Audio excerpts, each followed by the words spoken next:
Hello and welcome back to Money Never Sleeps. My name is Mac from M&A Wealth. If you'd like more information about what you hear during the show, give us a call at 866-973-3627 or visit us online at manwealth.com.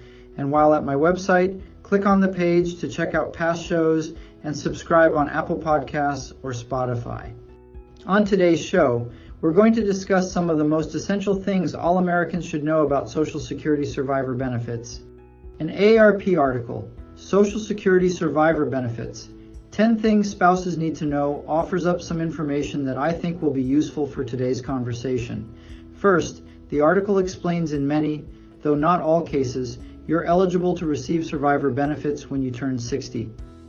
Yet there are instances when you may be eligible to receive survivor benefits prior to your 60th birthday. Surviving spouses may be eligible to receive benefits as soon as age 50 if they're disabled, and at any age if they're parenting a child of a deceased beneficiary who is younger than 16 or who is disabled and is therefore eligible for childhood benefits. You should also note that there isn't a deadline to claim Social Security survivor benefits. That means you don't need to worry about applying for them within a certain window of time after your spouse's death, or even at your earliest eligibility age. Often you can choose when you want to begin receiving them, or even whether you want to receive them at all. Basically, you can choose to do whatever best fits within your financial strategy and long-term goals. That said, you should quickly notify the Social Security Administration about your spouse's passing. Many funeral homes and similar entities will handle this step on your behalf, but if they don't, you can contact Social Security's national hotline at 800-772-1213 to report the death. You can also report the death to your local Social Security office. Don't hesitate to reach out to your financial services professional if you need help with this process. Additionally, reporting your spouse's passing may activate a one-time $255 death benefit for the surviving spouse. That one-time payment doesn't affect future survivor benefits. You may begin collecting Social Security survivor benefits even if your spouse hadn't filed for benefits before they passed away.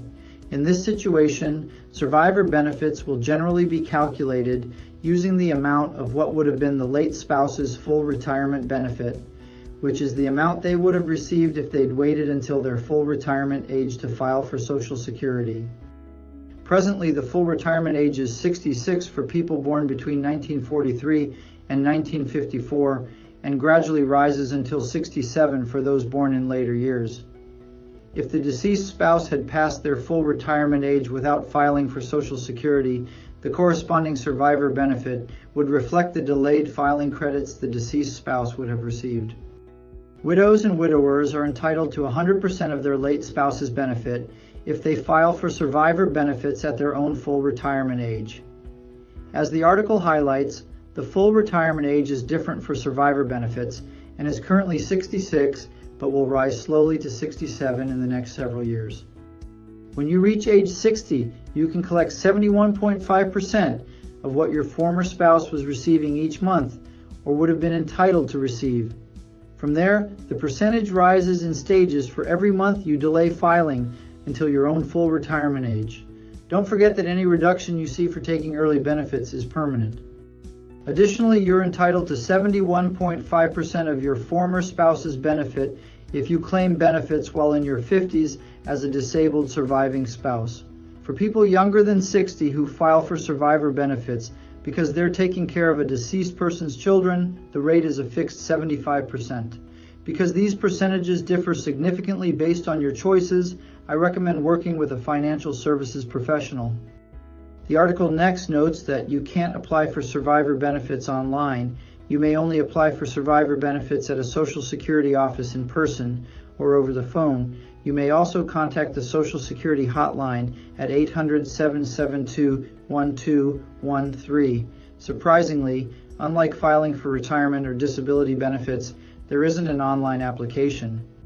Furthermore, if you were already receiving spousal benefits before your spouse's death, the Social Security Administration will automatically convert them to survivor benefits once they've been notified about the death.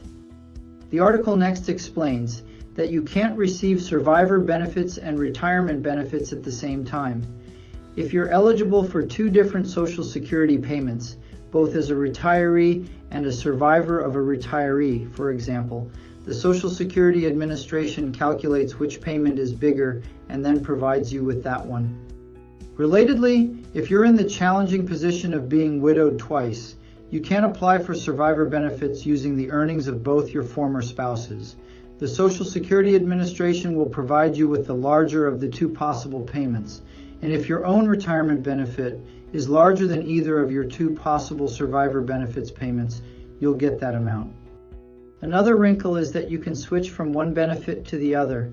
Generally, retirement and spousal benefits are governed by a rule called deemed filing. With deemed filing, when you take one benefit, the Social Security Administration considers you to also be claiming the other benefit if you're eligible for both. But that's not the case with survivor benefits.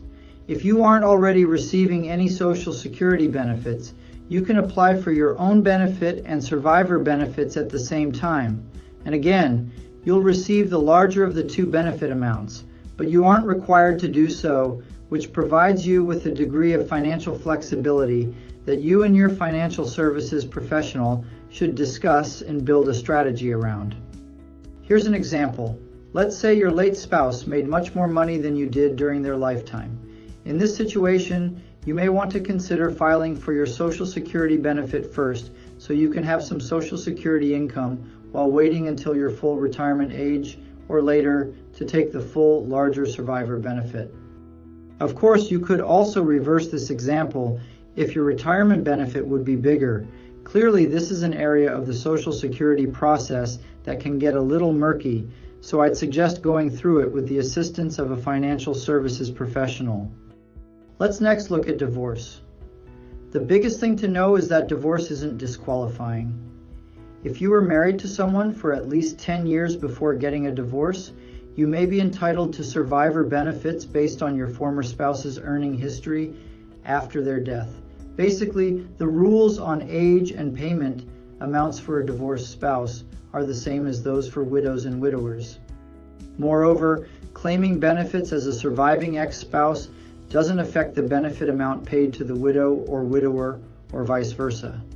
For example, if both parties filed for Social Security at their full retirement age, both would receive 100% of the late ex-spouse's benefit total. If you get married again prior to turning 60 or 50 if you're disabled, you're no longer eligible for survivor benefits based on your ex-spouse's earning history, but you may regain that eligibility if your latest marriage ends with a death or divorce. Remarrying after either of those ages has no impact on your eligibility for survivor benefits based on a previous marriage.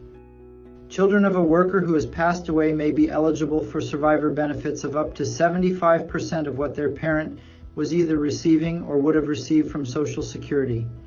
As of December 2023, more than 2 million children were receiving survivor benefits. Eligibility expires upon high school graduation or age 19 years and 2 months, whichever occurs first.